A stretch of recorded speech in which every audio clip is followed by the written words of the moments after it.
Construire un heptagone régulier en utilisant une règle et un compas, c'est ce qui va nous intéresser dans cette vidéo que vous retrouverez sur le site monclasseurdemaths.fr.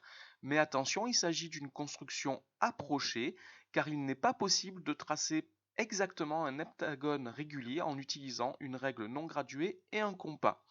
Alors tout d'abord, un petit rappel, un heptagone est un polygone qui possède 7 côtés.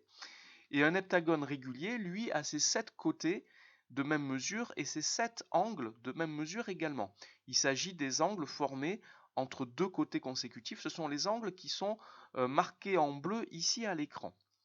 Et comme tous les polygones réguliers, l'heptagone régulier est inscrit dans un cercle.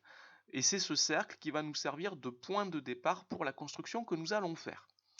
Alors, je vous explique rapidement la construction et après nous allons la détailler étape par étape. Si je trace sur le cercle ici, si je trace un diamètre du cercle et si je construis un triangle équilatéral dont un des côtés est un rayon du cercle, voici un triangle équilatéral, alors la hauteur de ce triangle équilatéral est quasiment égale à la mesure des côtés de l'heptagone régulier. Donc si j'arrive à tracer ce triangle équilatéral, j'aurai la mesure à très peu près, il y a très peu d'erreurs dans cette construction, j'aurai la mesure des côtés de l'heptagone régulier. Donc je répète, il n'est pas possible de construire exactement un heptagone régulier en utilisant uniquement une règle non graduée et un compas. Donc c'est cette construction que nous allons faire. Le point de départ est donc le cercle et je vais vous expliquer la méthode étape par étape. Alors en réalité, nous n'avons pas besoin de tracer le triangle équilatéral. Alors je vais commencer par tracer un diamètre. Donc voici, le point I est donc le point d'intersection entre la droite que j'ai tracée et le cercle. Donc IO est un rayon du cercle et j'ai besoin en fait de la hauteur d'un triangle équilatéral dont la mesure des côtés est IO. Pour cela, je vais avec mon compas mesurer le rayon IO et je vais mettre un point de chaque côté du point I à la même distance. Donc les triangles que je pourrais tracer ici de chaque côté seraient des triangles équilatéraux. Mais je n'ai pas besoin de tracer les triangles, il me suffit de tracer ici ce qui est la médiatrice du segment IO et la longueur AH correspond à très peu d'erreurs près à la mesure des côtés de l'heptagone régulier. Alors je vais prendre le point A comme premier sommet de mon heptagone.